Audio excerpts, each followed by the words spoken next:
자네 그 자리에 얼마나 버틸 것 같나? 참 재밌는 말씀을 하시오. 정인지를 당장 귀양 보내라. 새벽빛도 채 오르지 않은 시각, 저는 침전에서 벌떡 일어나 그 말을 내뱉었습니다. 어제까지만 해도 그자의 어깨를 두드리며 우리 사이에 격식이 다 뭐냐고 했던 제가 날이 밝기도 전에 그자의 이름 석자에 이를 갈고 있었습니다. 그런데 이런 상황이 벌어진 데에는 아주 충격적인 이유가 있었습니다. 저는 세조입니다. 그러나 처음부터 왕이었던 것은 아닙니다. 계유년 저는 피를 밟고 이 자리에 올랐습니다. 조카의 왕위를 빼앗았다는 말이 온 나라에 파다했고 그 말은 틀리지 않았습니다. 그 사실을 저는 누구보다 잘 알고 있었습니다. 왕이 된 후에도 밤이면 등 뒤에서 찬탈이라는 단어가 따라붙는 것 같았습니다. 옥과는 차가웠고 신하들의 시선은 더 차가웠습니다. 그래서 저는 결심했습니다. 적어도 보이는 곳에서만큼은 저는 대범하고 호탕한 왕이어야 했습니다.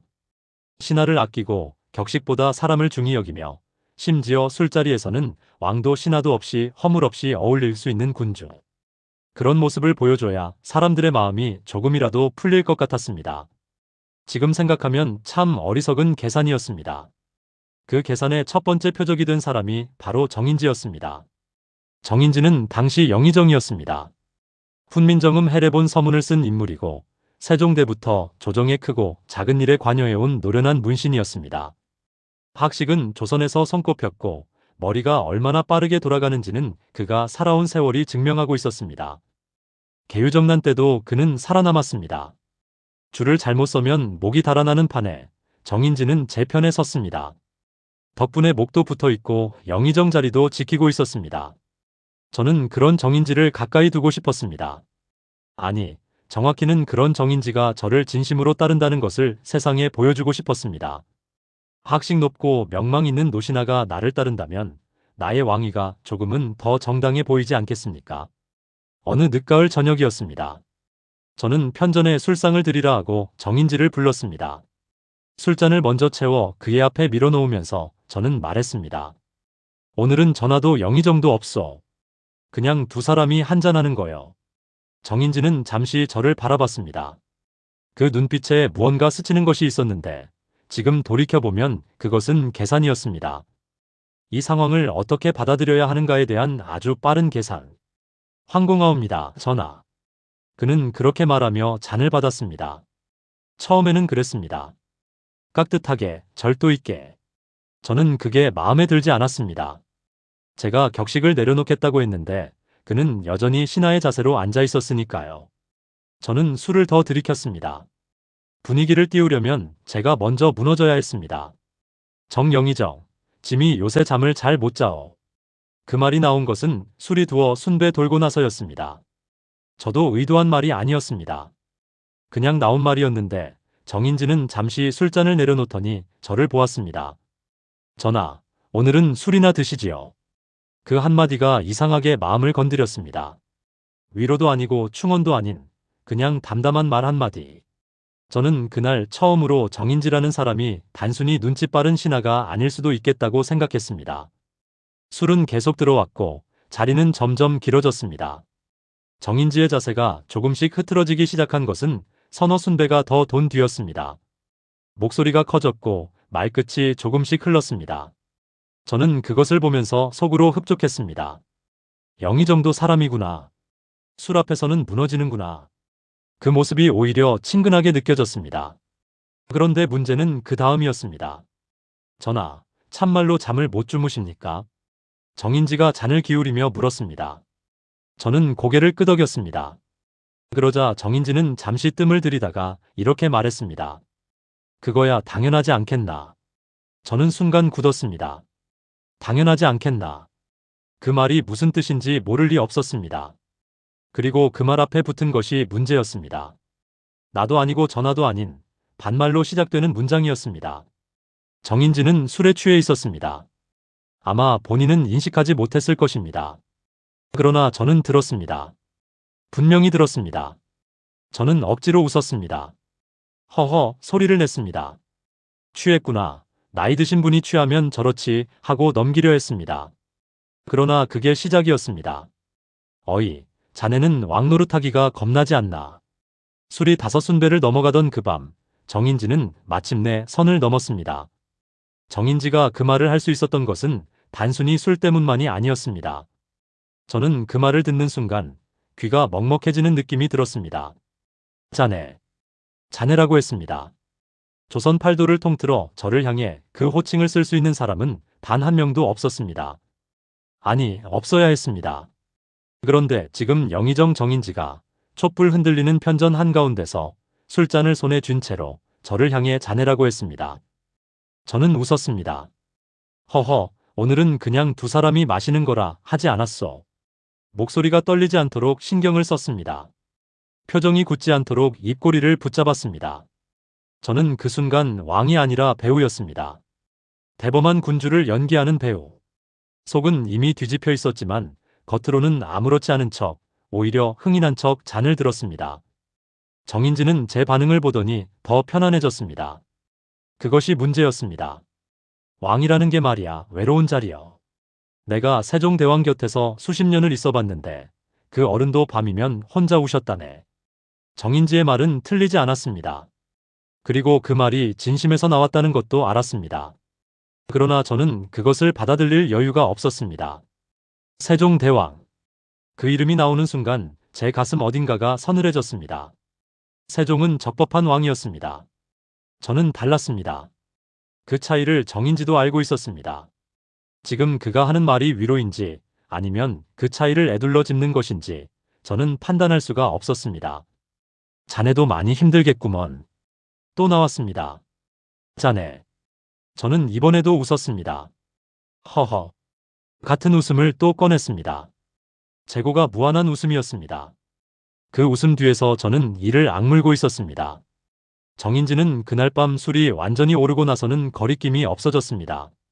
자네라는 호칭을 반복했고 심지어 어느 순간에는 제 술잔에 직접 술을 따라주면서 자, 한 잔 더 받게라고 했습니다.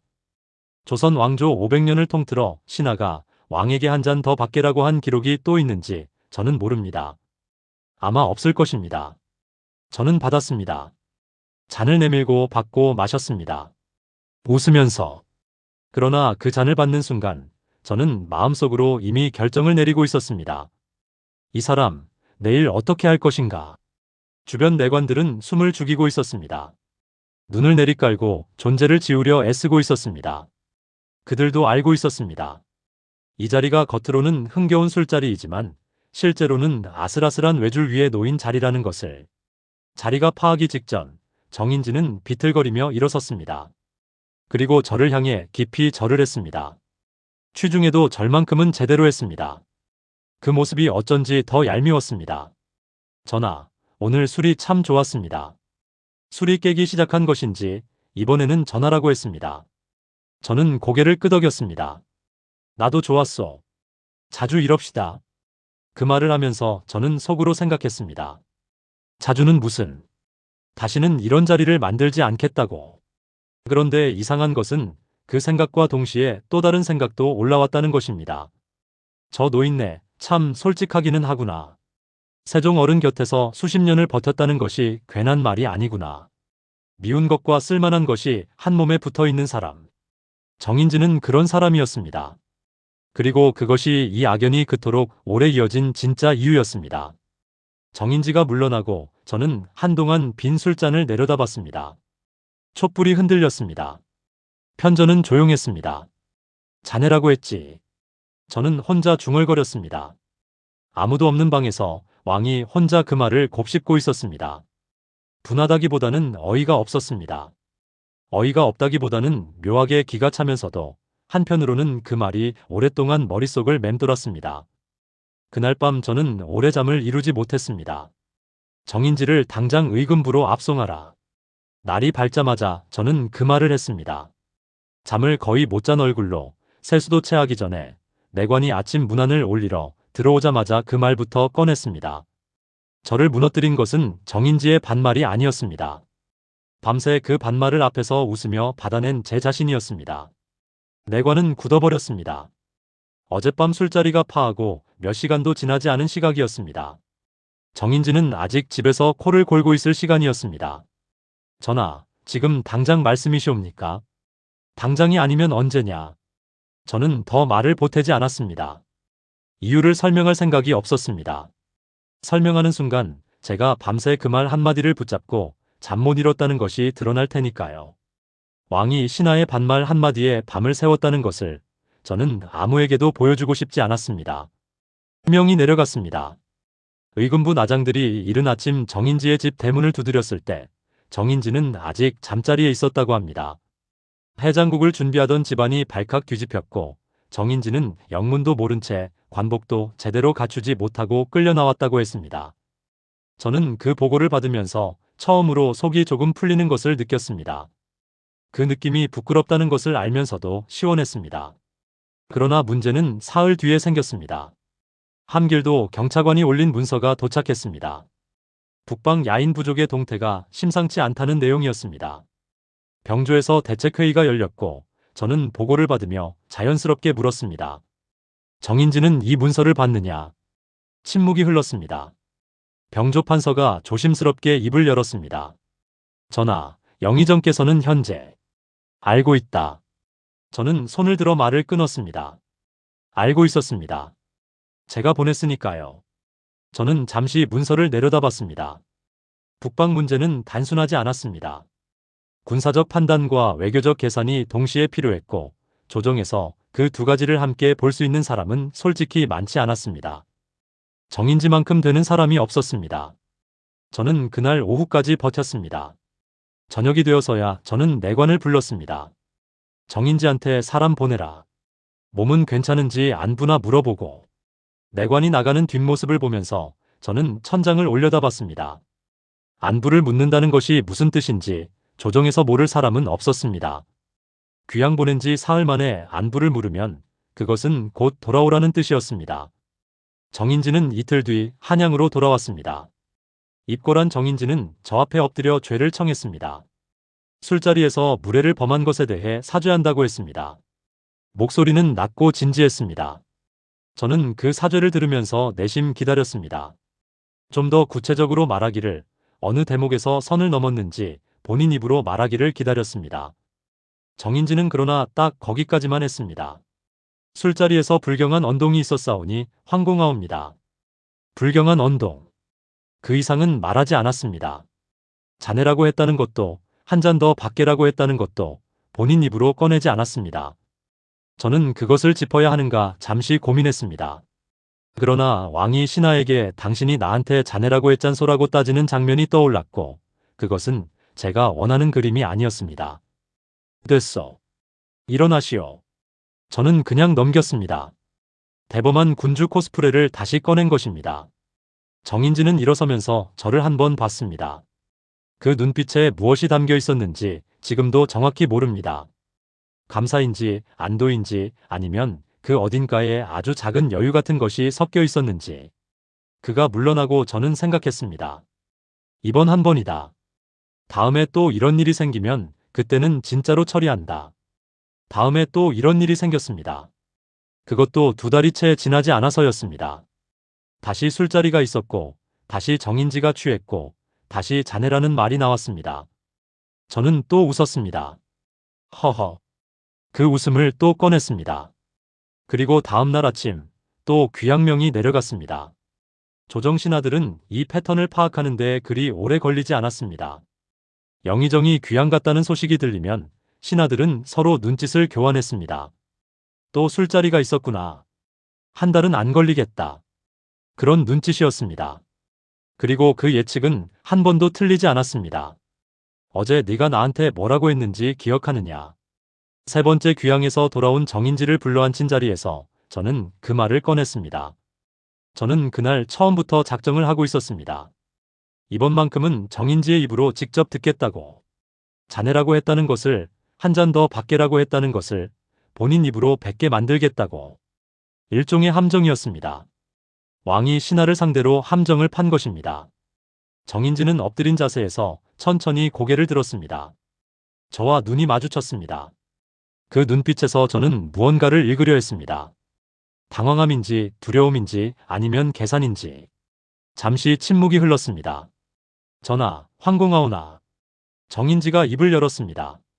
신이 그날 술을 과하게 마셨사온데 부끄럽게도 기억이 온전치 못하옵니다. 저는 속으로 피식했습니다. 기억이 온전치 못하다. 나왔습니다. 예상했던 수였습니다. 그러나 저는 여기서 물러날 생각이 없었습니다. 이번에는 끝까지 몰아붙일 작정이었습니다. 기억이 안 난다고. 저는 천천히 말을 이었습니다. 그러면 내가 기억을 좀 도와드릴까요, 영의정? 정인지의 어깨가 아주 미세하게 굳는 것이 보였습니다. 저는 그것을 놓치지 않았습니다. 좋습니다. 긴장하시오. 저는 그날 밤 들었던 말들을 하나씩 꺼내기 시작했습니다. 술이 몇 순배 돌고 나서 영의정이 나를 향해 한 말이 있었어. 왕노릇하기가 겁나지 않느냐고. 그 말 기억하시오? 정인지는 대답하지 않았습니다. 대답 대신 이 말을 바닥에 가져다 댔습니다. 황공하여 몸 둘 바를 모르겠사옵니다. 기억은 나시오, 안 나시오? 저는 다시 물었습니다. 황공하다는 말로 넘어가게 두지 않았습니다. 기억이 나느냐, 안 나느냐. 그것만 대답하라는 뜻이었습니다. 또 침묵이 흘렀습니다. 정인지는 이 말을 바닥에 붙인 채로 말했습니다. 신의 불찰로 술을 과하게 마셨사오며 그 과정에서 전하께 결례를 범한 것은 분명하오나 구체적인 언동에 대하여는 신도 확신하기 어렵사옵니다. 저는 잠시 그 말을 씹었습니다. 교묘한 답변이었습니다. 결례를 범한 것은 인정하되 구체적으로 무슨 말을 했는지는 모른다는 것이었습니다. 이것이 정인지의 방식이었습니다. 완전히 발뺌하지도 않고 그렇다고 구체적으로 인정하지도 않는 중간 어딘가에서 절묘하게 버티는 것. 저는 방향을 바꿨습니다. 그러면 영의정이 나를 뭐라고 불렀어? 어떤 호칭을 썼는지는 기억하시오? 핵심을 찌른 것입니다. 결례가 있었다는 것은 인정했으니 그 결례의 내용을 구체적으로 받아내려 했습니다. 자네라는 말을 본인 입으로 하게 만들려는 것이었습니다. 정인지는 한동안 아무 말도 하지 않았습니다. 그 침묵이 길어지자 저는 오히려 불편해지기 시작했습니다. 이상한 일이었습니다. 제가 몰아붙이고 있는데 왜 제가 불편한 것인지. 정인지는 그냥 엎드려 있을 뿐이었습니다. 말도 하지 않고 움직이지도 않고 그냥 이마를 바닥에 댄 채로 기다리고 있었습니다. 저는 뒤늦게 깨달았습니다. 이 사람은 기다리고 있었습니다. 제가 지치기를. 신이 전하께 황공한 언동을 한 것은 틀림없사오나 구체적인 말을 신의 입으로 올리는 것은 오히려 전하 앞에 그 불경함을 다시 꺼내는 것이 되옵니다. 그것이 더 큰 결례가 아닐지 신은 두렵사옵니다. 저는 말문이 막혔습니다. 틀린 말이 아니었습니다. 오히려 맞는 말이었습니다. 자네라는 말을 정인지가 직접 다시 꺼내는 순간 그 말은 또 한 번 이 공간에 울려 퍼지는 것이 됩니다. 그것이 더 결례라는 논리는 반박하기 어려웠습니다. 저도 알고 있었습니다. 그러나 그것을 알면서도 이 자리를 만든 제 자신이 갑자기 우스워졌습니다. 왕이 신하를 불러다 앉혀놓고 어제 나한테 뭐라 했냐고 추궁하고 있었습니다. 그 장면을 제3자의 눈으로 바라보는 순간 저는 이 싸움에서 이미 진 것이 아닌가 하는 생각이 들었습니다. 됐어. 저는 결국 또 그 말을 꺼냈습니다. 정인지가 천천히 몸을 일으켰습니다. 저는 그의 얼굴을 봤습니다. 표정은 여전히 공손했습니다. 그러나 그 공손함 뒤에 무엇이 있는지 저는 알 것 같기도 하고 모를 것 같기도 했습니다. 그가 물러나고 저는 한동안 그 자리에 앉아 있었습니다. 내관도 부르지 않고 아무 말도 하지 않고. 압박 면접을 준비한 것은 저였는데 끝나고 나서 더 찜찜한 것도 저였습니다. 정인지는 그날 이후로도 술자리에서 반말을 했습니다. 저는 그때마다 귀향을 보냈습니다. 정인지는 그때마다 기억이 나지 않는다고 했습니다. 그리고 저는 그때마다 또 불렀습니다. 이 싸움에서 이기고 있는 사람이 누구인지 저는 끝내 확신하지 못했습니다. 정인지를 불러라. 귀향을 보낸 지 닷새째 되던 날 저는 또 그 말을 했습니다. 이번에는 북방 문제도 아니었고 급한 국사도 아니었습니다. 그냥 불렀습니다. 그런데 이런 상황이 벌어진 데에는 아주 충격적인 이유가 있었습니다. 저는 그날 처음으로 제 자신에게 솔직해졌습니다. 정인지가 없으니 술자리가 심심했습니다. 그 사실이 저를 가장 불편하게 만들었습니다. 조정에 신하가 없는 것도 아니었습니다. 술 한잔 기울일 사람이 없는 것도 아니었습니다. 그러나 다른 신하들과 마주 앉으면 다들 지나치게 조심했습니다. 잔을 권해도 두 손으로 받으며 황공하다 했고, 제가 웃으면 따라 웃었고, 제가 말을 꺼내면 그 말 끝을 받아 맞장구를 쳤습니다. 그것이 신하의 도리였고, 그것이 옳은 것이었습니다. 그런데 그게 이상하게 피곤했습니다. 정인지는 달랐습니다. 취하면 제 말에 토를 달았습니다. 세종대왕 때는 이랬는데 라는 말을 서슴없이 꺼냈습니다. 듣기 불편한 말을 아무렇지 않게 흘렸습니다. 그리고 저는 그때마다 분했습니다. 분명히 분했습니다. 그러나 지금 돌이켜보면 그 자리에서만큼은 제가 왕이 아니라 그냥 한 사람이었습니다.